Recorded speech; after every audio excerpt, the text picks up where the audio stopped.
दादू, आप कहाँ चले गए थे दादू? आप ठीक तो? आपको कितना ढूंढा दादू। ने कुछ खाया?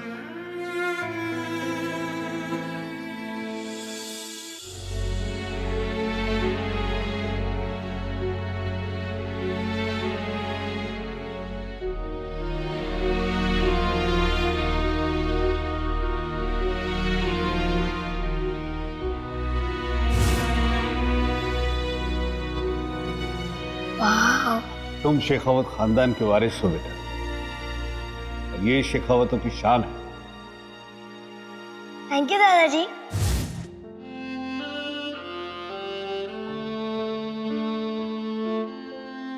शॉल नहीं मिल रही, पर मैं ढूंढ रही हूँ, बस अभी आई।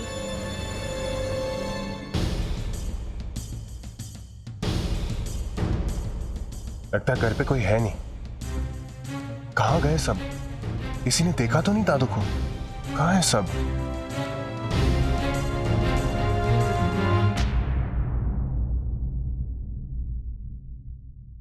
अरे नंदू, इधर आ बेटा। देख, मैं कब से तारा का फोन लगा रही हूँ, लग ही नहीं रहा है। तू ऐसा कर, अपने फोन से ट्राई करना।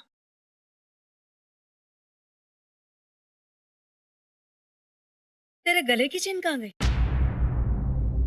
बोल ना नंदू, चुप क्यों है?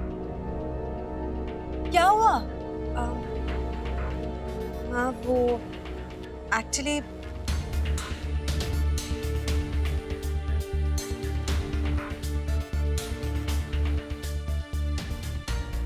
चल बेटा, चेन गई तो गई, लेकिन भगवान का शुक्र है कि तुम दोनों तो सही हो ना। चोट वोट तो नहीं लगी ना तुझे? कुछ भी नहीं हुआ मुझे, मैं बिल्कुल ठीक हूँ। आजकल का जमाना बहुत खराब है। ये तो अच्छा है कि युग तेरे साथ था। हाँ माँ, लेकिन ये बेचारा भी क्या करता, लंगड़ा है तो फिर उन गुंडों के पीछे भाग भी नहीं पाया। नंदू, हाँ ये कोई तरीका है बात करने का? चल युग से माफी मांग। युग, listen, I am really very sorry, please मुझे माफ कर दो।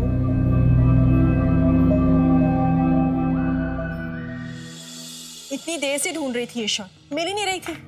अब आपको ठंड।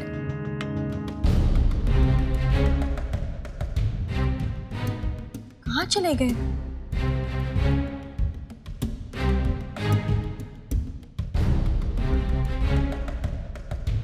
यहाँ भी नहीं है। ऊपर तो नहीं आए थे? कहीं घर के अंदर तो नहीं चले गए? एक बार फिर से देख लेती हूँ।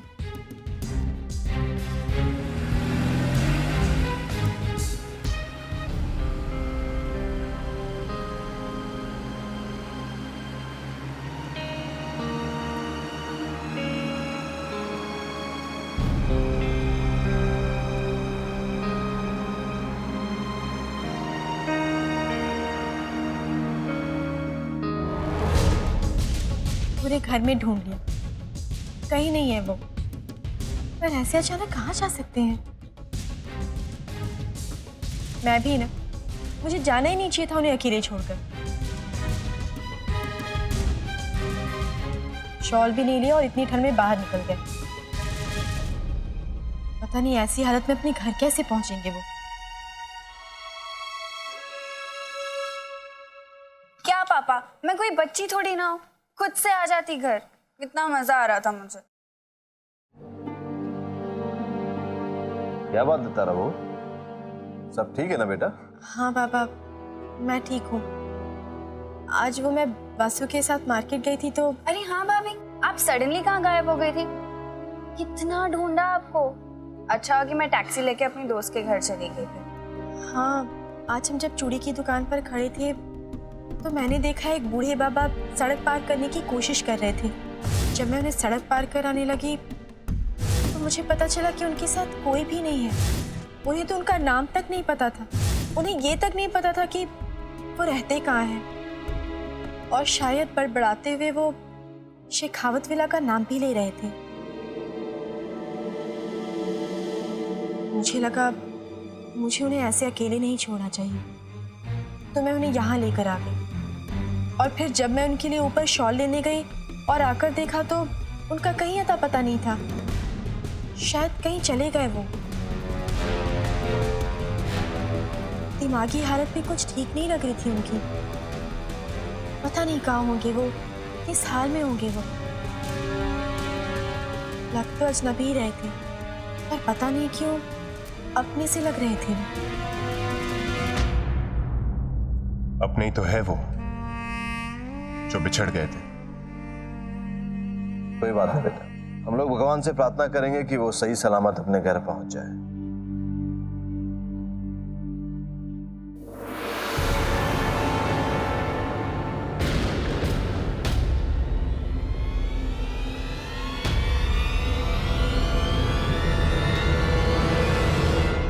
पसंद आई या कोई और भी? जी नहीं, है तो अच्छी, लेकिन जो ब्रांड मैं ढूंढ रहा हूँ ये वो नहीं है। देखिए, मुझे गन्स के बारे में ज़्यादा नॉलेज नहीं है, लेकिन जो गन मैं ढूंढ रहा हूँ उसके इस जगह पर यहाँ ये का साइन है। अरे साहब, 20 साल हो गए बंदूकों का धंधा करते हैं और आज तक मैंने ऐसी कोई गन नहीं देखी। तो क्या आप मुझे बता सकते हैं कि के साइन वाला गन इस पूरे भोपाल में कहाँ मिल सकता है? जहाँ तक मेरी जानकारी है ऐसी कोई कंपनी ही नहीं है। हो सकता है ये किसी का खानदानी निशान हो तो उसने खुद बनवाया हो। सर, कुछ और दिखाऊं? जी नहीं, शुक्रिया। कैसे पता करूं कि वो किसकी गन है? कौन है जो मृत्युंजय को मारना चाहता है? उस आदमी तक पहुंचना इस वक्त मेरे लिए सबसे ज्यादा जरूरी है।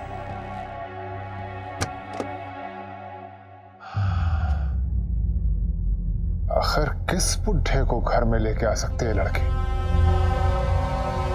कौन हो सकता है वो आदमी?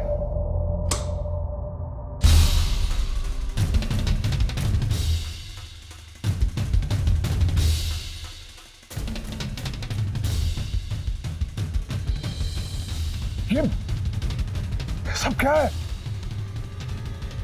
किसकी हिम्मत हुई ये सब?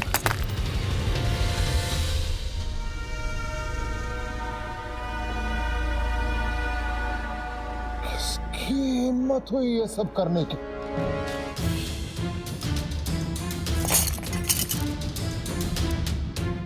उन्हें ये तक नहीं पता था कि वो रहते कहाँ हैं, और शायद बड़बड़ाते हुए वो शेखावत विला का नाम भी ले रहे थे। अब समझ आया, जिस आदमी के बारे में तारा बोल रही थी वो बुढ़ा ही है और यहीं कहीं आसपास ही है। चंद लम्हों और कुछ कदमों का फासला है तेरे और हमारे बीच। इस दूरी को भी बहुत जल्द खत्म कर देंगे हम।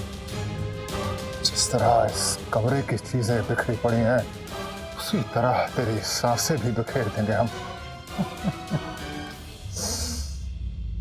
दगाबाज इन सांसों की यही रही है रीत। हर जाए जब खड़ा पाप का, ना पाप रहे ना प्रीत।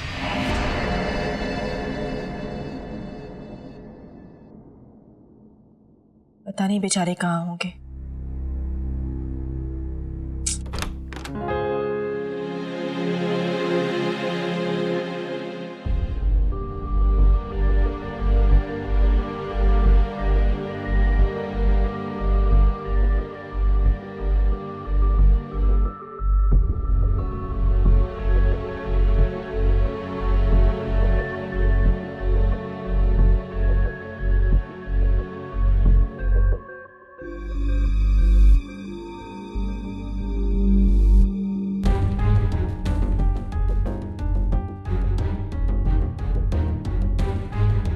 बैठो।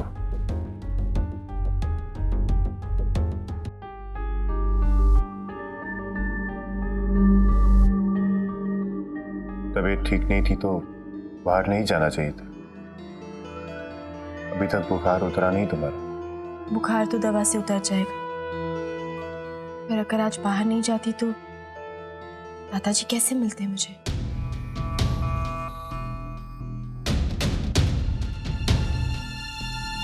कौन? पता है, बेचारी रास्ता भूल गए थे, इधर उधर भटक रहे थे। वो तो अच्छा हुआ कि मेरी नजर उन पर पड़ गई। बहुत आशीर्वाद दिया उन्होंने। पहली बार किसी अजनबी के मन में इतना अपनापन देखा मैंने।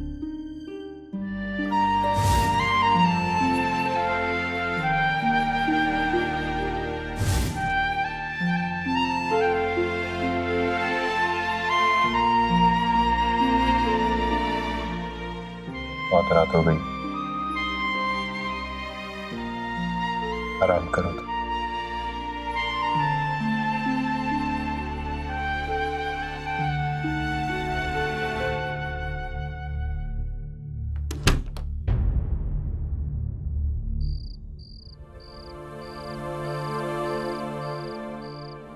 तुम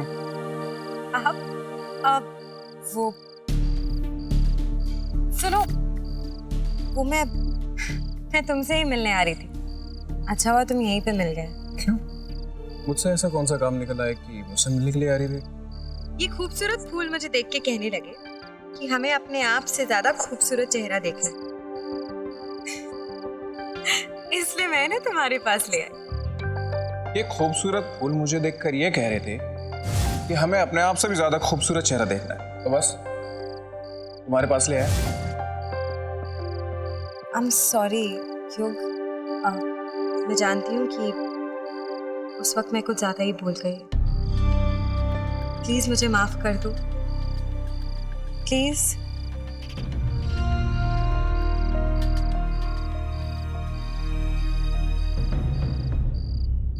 ऐसे एक बात बोलूं, मैं कहाँ गुस्सा हूं, तुम्हारे ही घर जा रहा था चाय पीने के लिए। चलोगे मेरे साथ? आ जाओ, चाय पिलाता हूं तुम्हारे घर में। तुम भी ना कभी नहीं सुधरोगे। अरे मैं सुधर गया तो तुम्हें परेशान कौन करेगा? दो ही से पकड़ो। चलो।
ये तो किसी पार्टी की तस्वीर है।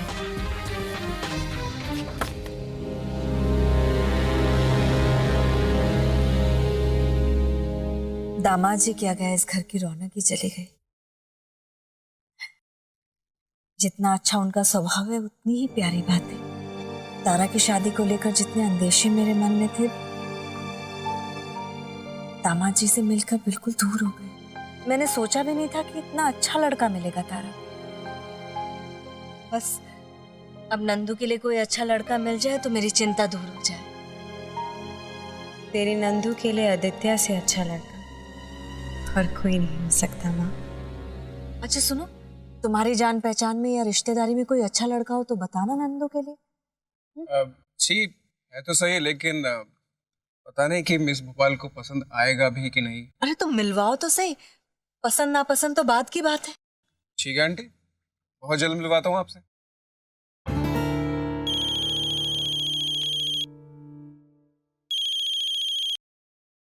हेलो जी, हाँ हाँ हाँ, राइट राइट जी, मैं अभी आता हूँ, थैंक्स। क्या हो बेटा? वो पुलिस स्टेशन से फोन था, उन लोगों ने चोर पकड़ लिए और उसकी चैन भी बरामद हो गई। अच्छा तो चलो फिर अभी। अच्छा बाबा देखिए ना, मुझे आप लोगों की तस्वीरें मिली हैं। देखकर बताइए, पार्टी की है क्या? स्टोर रूम से मिली है।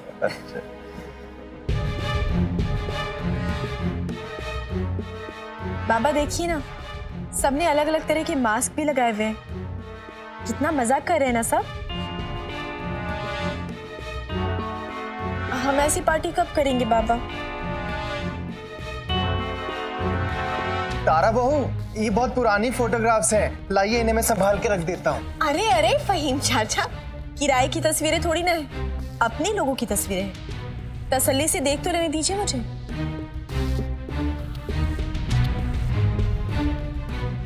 बाबा, सब कितने खुश लग रहे हैं ना, देखिए।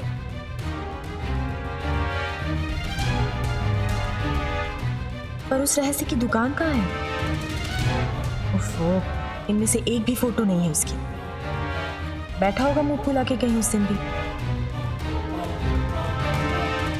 अरे ये लड़की कौन है?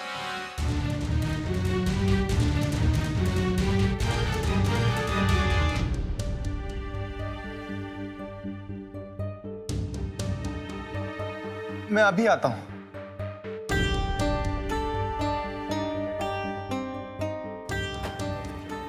अरे आप सब लोग जा कहाँ रहे हैं? हम थक गए, हम सोने जा रहे हैं।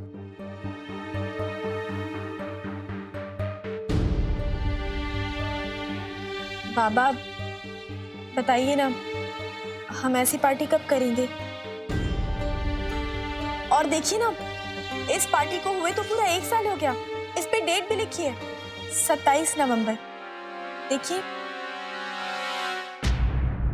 अब ये पार्टी इस घर में कभी नहीं होगी तारा बहू। पर क्यों बाबा? बाबा ऐसी क्या बात जुड़ी है ऐसा क्या? सकरू से पूछ लेती हूँ।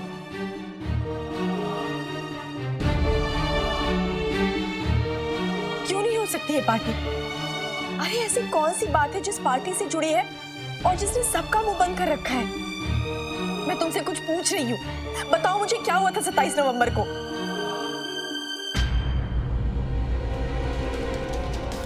क्या ऐसे क्या देख रहे हो मुझे? मैं सिर्फ इतना जानना चाहती हूँ कि 27 नवंबर को हुआ क्या था। तुम बताए बिना जाना चाहते हो तो ठीक है, पर मुझे पता है राधा रघु काका की बेटी थी और वो इसी घर में काम करती थी। अब बोलो, सच बोल रही हूँ ना मैं? प्लीज मुझे बताओ ना, क्या हुआ था 27 नवंबर को? क्यों कर रही हो ये सब तुम? क्या मिलेगा तुम्हें इस घर के अतीत को कुरेद कर? चाहती क्या हो तुम? जवाब, अपने सिर्फ एक सवाल का जवाब। प्लीज मुझे बताओ, मुझे जानना है कि 27 नवंबर को क्या हुआ था। बुखार तुम्हारे दिमाग में चढ़ गया है। कुछ तो बोलो, मेरे मन में जो सवाल उठ रहे हैं उसके जवाब ढूंढ कर रहूंगी मैं। सच्चाई पता लगा कर रहूंगी मैं, भले ही मेरे सवालों के जवाब कोई दे ना दे। पर मुझे पता है मुझे अपने सवालों के जवाब कैसे ढूंढने।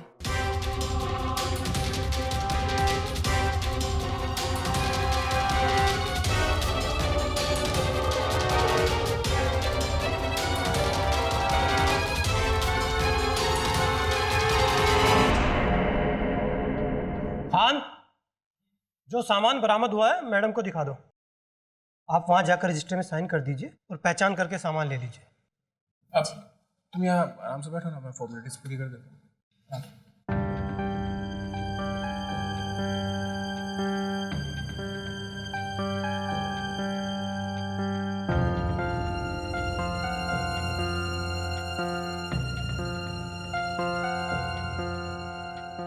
कारागृह में जीवन परिवर्तन?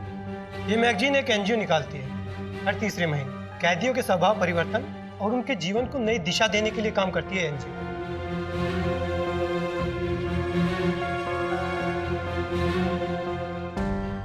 ये सब क्या है? भोपाल की सब्जी मंडी में सुबह सुबह 6 बजे चले जाओ ना, वो भी इस तरह बिखरी हुई नहीं होती जितना तुमने इस कमरे को फैला रखा है। मेरा कमरा है, बिखेरू या समेटू, तुमसे मतलब? मतलब इंसान तो अपने मतलब की बात करेगा ना। वैसे तुम भूल रहे हो कि तुम्हारे साथ साथ मेरा भी कमरा है, ये हम दोनों का कमरा है। मेरी कोई भी चीज पर तुम्हारा कोई हक नहीं, समझी? एक बात बताओ, तुम इतने अकड़ू क्यों? हमेशा ऐसे ही बात करते हो। अरे कभी कभार मुस्कुरा कर भी बात कर लिया करो। मैंने कब सुधरोगे? कभी नहीं। ऐसा हूं मैं और ऐसा ही रहूंगा। जो करना है करो। तुम नहीं सुधरोगे ना तो मैं भी नहीं सुधरूंगी। तो मैं भी थोड़ी मदद कर देती हूँ। ये भी सब लो, ये भी लो, ये भी लो, सब लो। अब खुश?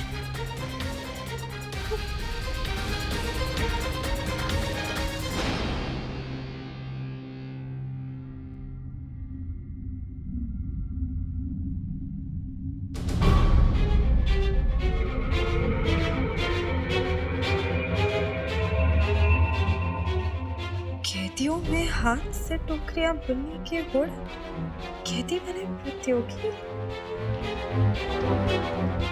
मैडम देखिए, मैडम ये आपका किचन। हाँ, थैंक यू। इंस्पेक्टर साहब, ये सब लोग क्या सचमुच के कैदी हैं? मैडम, जेल की मैगजीन में कैदियों के फोटो नहीं छपेंगे तो क्या मॉडल के छपेंगे?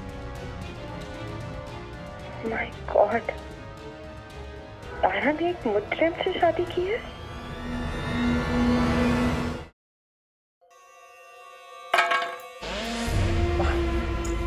हाय हाय, अरे कब पासा सही पड़ेगा कलावती का? कब किस्मत पलटेगी कलावती की? कब पैरों में घुंघरू बांध के जीत का जश्न मनाएगी? कब? कलावती के सब्र का बांध टूट रहा है। आखिर है कौन ये नई चिड़िया जो कलावती से उलझ रही है? शायद वो जानती नहीं कि कलावती वो शिकारी है जो उड़ते बाज को भी अपने जाल में दबोच लेती है।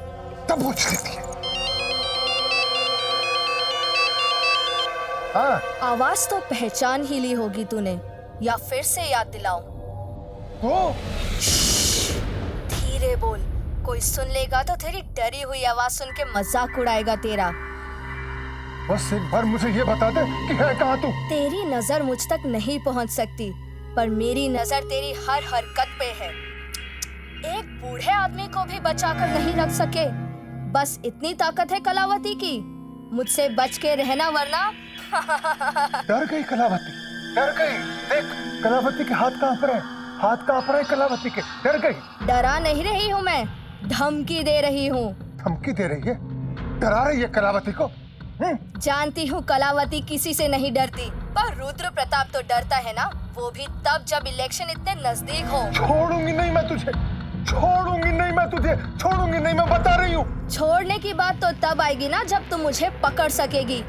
इस जन्म में तो मैं तेरा सपना ही बन के रह जाऊंगी, एक डरावना सपना जो तू दिन रात देखेगी। मुझ तक पहुंचने का कुछ नहीं कर सकती तू। तेरी ताकत, तेरा रुतबा सब बेकार है। तू एक कमजोर डरा हुआ इंसान है। तू मुझे और बूढ़े आदमी को कभी नहीं ढूंढ पाएगा, कभी नहीं। फोन क्यों काटा? फोन क्यों काटा? फोन क्यों काटा?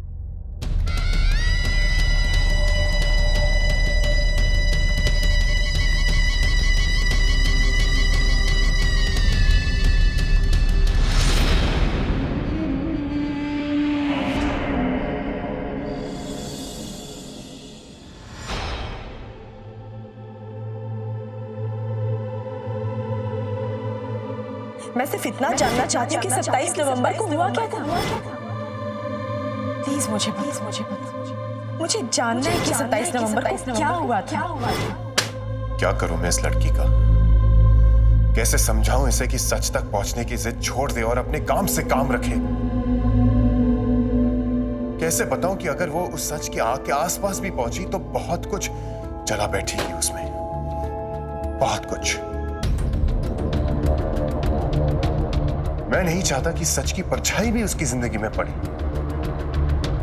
पर वो इस बात को ना कभी समझेगी, वो समझना चाहेगी। कैसे समझाऊं उसे? समझती भी नहीं है ये लड़की। बेवकूफ, जिद्दी, पागल। हाँ,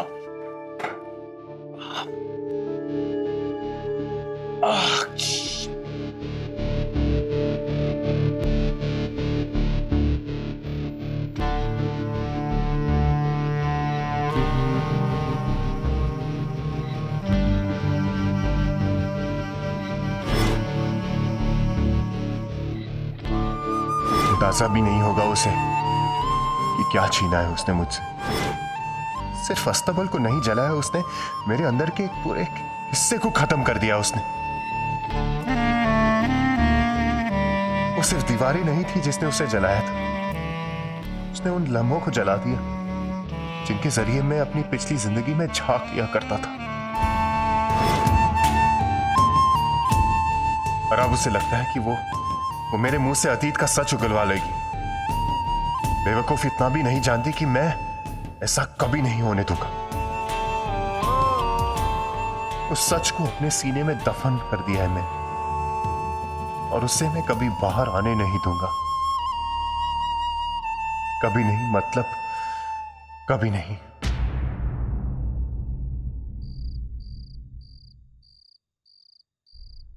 क्या हुआ?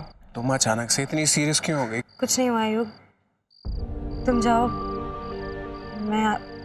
मैं चली जाऊंगी घर अपने आप। हाँ तो मैं तुम्हें पहले घर छोड़ देता हूँ, उसके बाद मुझे अपना कोई दूसरा काम है, वहां चला जाऊंगा। आओ मेरे साथ। मैं चली जाऊंगी युग, मुझे रास्ते में मेरी फ्रेंड के घर पे भी जाना है, तुम्हें लेट हो जाएगा। लेकिन तुम तो मुझसे कह रही थी कि युग, मैंने कहा ना मैं आ जाऊंगी, तुम जाओ। Okay, as you wish. Bye bye.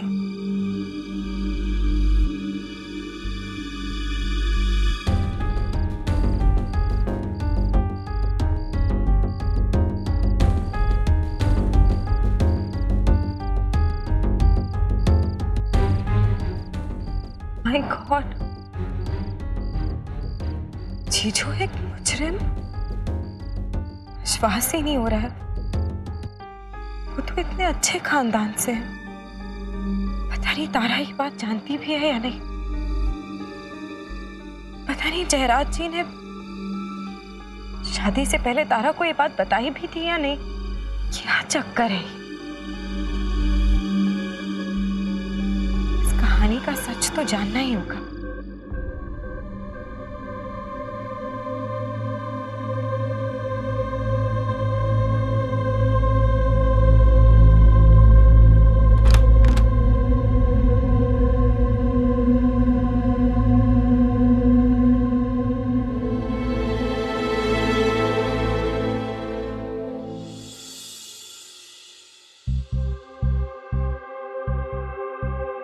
Joseph ने हमें बताया तुम यहाँ हो, इसलिए हम तुमसे मिलने यहाँ चले।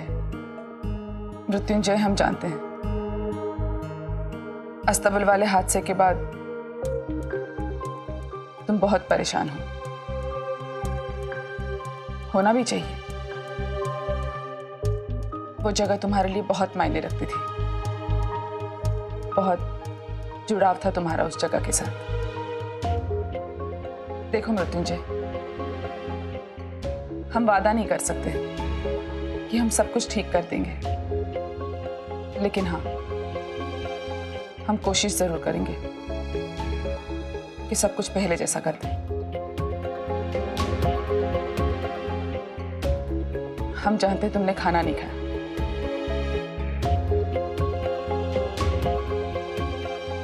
हम खाना लगवा रहे हैं, आके खाना खा लो, बेहतर महसूस करोगे।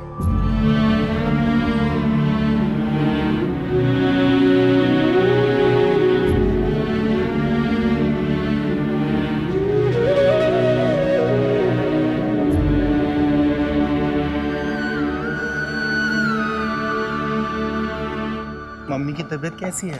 अब ठीक है फहीम चाचा। बहुत याद करते थे हम सब। तारा,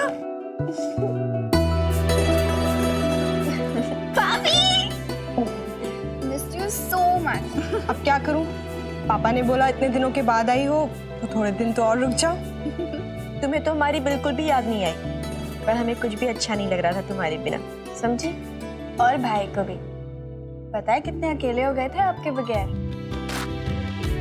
हाँ मीठी, आदित्य जी ने भी तुझे बहुत मिस किया है ना आदित्य जी?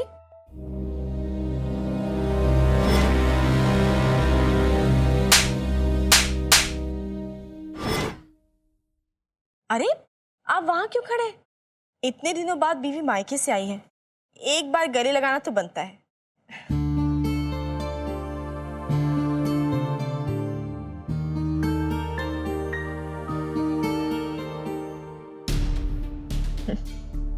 तारा जानती है कि तुम अभी एक्टिंग कर रहे हो, पर एक दिन ये एक्टिंग सच में बदल जाएगी। मैं नंदू को तुम्हारे और मीठी के रिश्ते के बीच में नहीं आने दूंगी। ये तारा का वादा है तुमसे।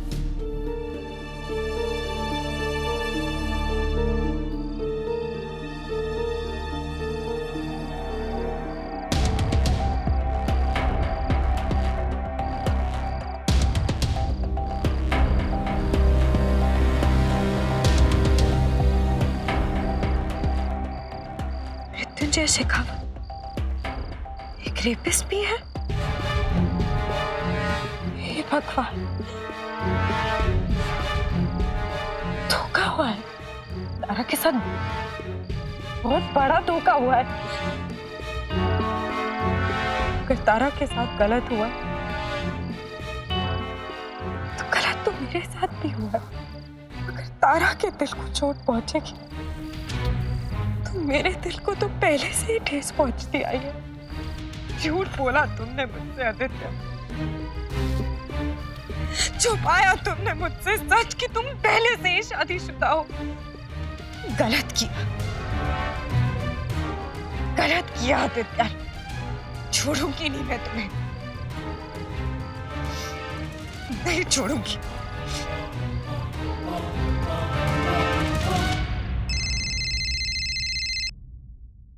हेलो। वाह, से दूर रह के तुम्हारी आवाज में बड़ी खनक आ गई है। कम ऑन नंदिनी, तुम्हारा फिल्मी डायलॉग सुनते सुनते बोर हो गया हूं मैं। चलो आप फोन रखो। फोन मत रखना आदित्य। ओ, मैं डर गया नंदिनी जी। बोलिए ना, आप क्या बोलना चाहती हैं? मैं सिर्फ तुमसे थोड़ी ही देर के लिए दूर हुई हूँ। मंजिल तो मेरी तुम्हारे ही पास है। जिद्दी हूं मैं और तुम मेरी जिद हो आदित्य। मुझे तुम्हें पाने से कोई नहीं रोक सकता। मुझे शराब, ये फालतू का लेक्चर मत दो। ना तुम मेरा कल कुछ बिगाड़ पाई थी और ना ही आज, समझी? और कितना बोर करोगी? वाह, एक वो वक्त था जब तुम मेरी आवाज सुनने के लिए कुछ भी कर सकते थे। और आज तुम्हें मैं बोर करती हूँ। ये मत भूलो आदित्य कि हमारे इस राज के खुलने से जितना नुकसान मुझे है उतना ही तुम्हें भी। अपनी हद पार करने की कोशिश मत करना आदित्य, क्योंकि अगर मैंने अपना मुंह खोल दिया ना मीठी और तुम्हारे घर वालों के सामने, तो तुम बहुत मुसीबत में आ जाओगे। और अगर तुम चाहते हो कि मैं अपना मुंह बंद रखूं, तो जैसा मैं कहती हूं वैसा ही करना, समझे? तो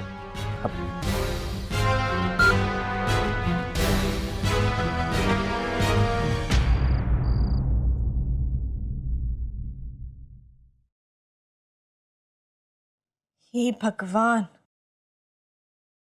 पूरा कमरा फैला रखा है। ऐसे फैला रखा है जैसे उसकी बीवी आकर साफ सफाई करने वाली है।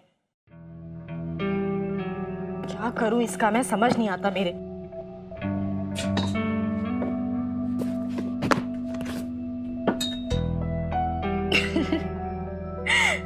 तू भी ना तारा, तेरे दिमाग का भी नट बोल्ट ढीला हो गया है। तू उसकी बीवी तो है और कमरे की साफ सफाई भी तू ही कर रही है।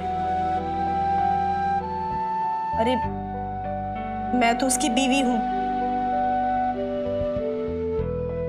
पर सिर्फ तेरे उसे पति मानने से बात नहीं बनने वाली तारा।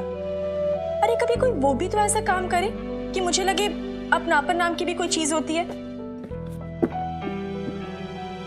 उसके कमरे की साफ सफाई तो कर रही हूं मैं, पर उसके दिमाग में जो बोझ है उसकी सफाई क्यों नहीं करने देता वो? अरे प्रॉब्लम क्या है? बता क्यों नहीं देता कि क्या हुआ था 27 नवंबर को? क्या हुआ था उस पार्टी में? पर नहीं, जब भी पूछो तो मौनी बाबा बन के बैठ जाता है या फिर लड़ने झगड़ने पर उतारू हो जाता है। वैसे लगता तो नहीं है मेरी उस अड़ियल टट्टू के साथ निभने वाली है। पूरी जिंदगी 36 का आंकड़ा रहने वाला है उसके साथ। 36 का आंकड़ा ही रहेगा जिंदगी भर।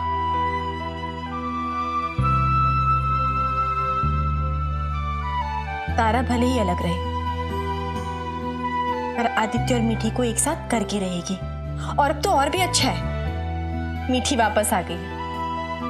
अब तो मैं उन दोनों को एक साथ करने की पूरी कोशिश कर सकती हूँ। बस मेरे रास्ते में अब सिर्फ एक ही दीवार है, वो है नंदू। कहीं फिर से कोई ऐसी नादानी ना कर दे और मेरे सारे किए कराए पर पानी ना फेर दे। यकीन नहीं आता है कि तारा इतनी बड़ी बात हम सबसे छुपा रही है। किसी को पता तक नहीं चलने दिया उसने। आपको पता चलेगा तो बाप रे बाप, बहुत बड़ा सदमा लगेगा उन्हें।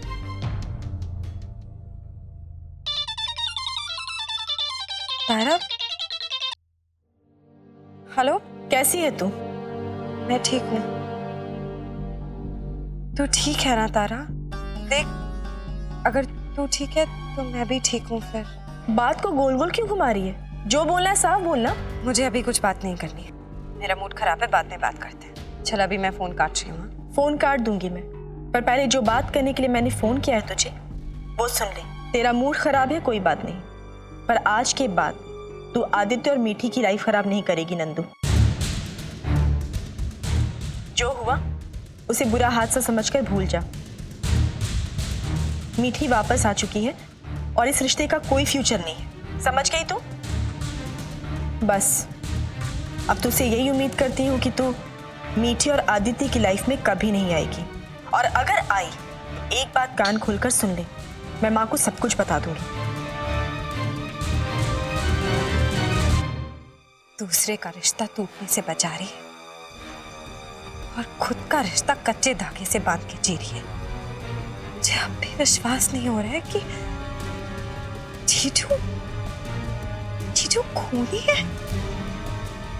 और रेपिस्ट। बाबा, ये आपके लिए। थैंक यू बेटा। पर बेटा इस सब की क्या जरूरत थी? है बाबा, आप पापा को तो जानते ही ना, जब तक मैंने सबके लिए गिफ्ट्स नहीं ले लिए उन्होंने मुझे गाड़ी में बैठने ही नहीं दिया। मॉम, ये आपके लिए रेड कलर की साड़ी है, आपका फेवरेट कलर, बहुत जचेगा आप पे। Thank you so much. बच्चों, ये तुम्हारे लिए। से बाबा, आपने मुझे मिस भी किया या तारा बहू ने मेरी कमी नहीं महसूस होने दी? बेटा ये आप कैसी बातें कर रही हैं? आपकी जगह कोई नहीं ले सकता है। भाभी कितना प्रिटी है। आपको मेरी चॉइस कैसे पता चली? पता कैसे नहीं होगा, पूरे दिन तो मेरे सामने रहती हो, तुम्हारी पसंद का अंदाजा तो होगा ना। अब ताया जी, जीते रहो। आइए ना, पापा ने आपके लिए कुछ गिफ्ट भेजा है। अच्छा, आइए। इसे संभाल के रखो। ऐसा कैसे हो जा रहा है? बस ये आपके लिए ताया जी। अच्छा अच्छा अच्छा, भाई वाह, क्या बात है। वैसे मॉम, मृत्युंजय भाई कहाँ है? कहीं बाहर गए हैं क्या? ये लो, मृत्युंजय आ गया। मृत्युंजय भाई, ये आपके लिए, आपको बहुत पसंद आएगा। मृत्युंजय डार्क रूम में अकेले बैठे थे, हमने सोचा बेचारे अकेले बोर हो जाएंगे, इसलिए हम ही यहाँ बुला के लेकर आए। ये हवा का रुख अचानक बदल कैसे गया? कल तक इसकी बुराई करते नहीं थकती थी और आज वही बेचारा लग रहा है इसे। लगता है आदित्य को मारे गए थप्पड़ की गूंज ने बरसों की नफरत को खत्म करके मां के सोए प्यार को जगा दिया है। हमें जल्द ही कुछ करना पड़ेगा, नहीं तो हमारी पूरी मेहनत पर पानी फिर जाएगा। मृत्युंजय, आज अब हम सबके साथ खाना खाना।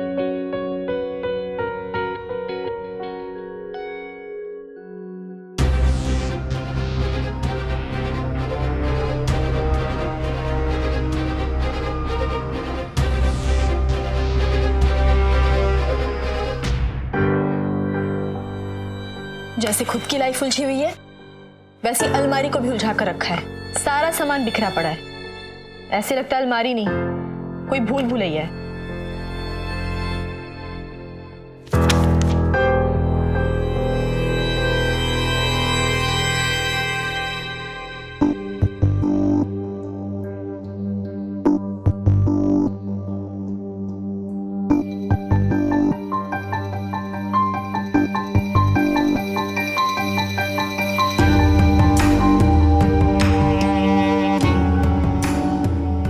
ये तो मृत्युंजय की भोपाल से दिल्ली फ्लाइट की टिकट है। 27 नवंबर, उस दिन तो पार्टी भी थी, पर मैंने ये तारीख कहीं ना कहीं देखी है। कहाँ देखी है? बाबा, सब कितने खुश लग रहे हैं ना? और देखिए ना, इस पार्टी को हुए तो पूरा 1 साल हो गया। इस पे डेट भी लिखी है, 27 नवंबर। इस मसले का हल निकालने का रास्ता भी है मेरे पास।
नवंबर। अब समझ में आया मेरे कि घर का हर इंसान मेरे सवालों से क्यों बचता फिर रहा है, क्योंकि 27 नवंबर को ही ये हादसा हुआ था और 27 नवंबर को ही घर में पार्टी थी।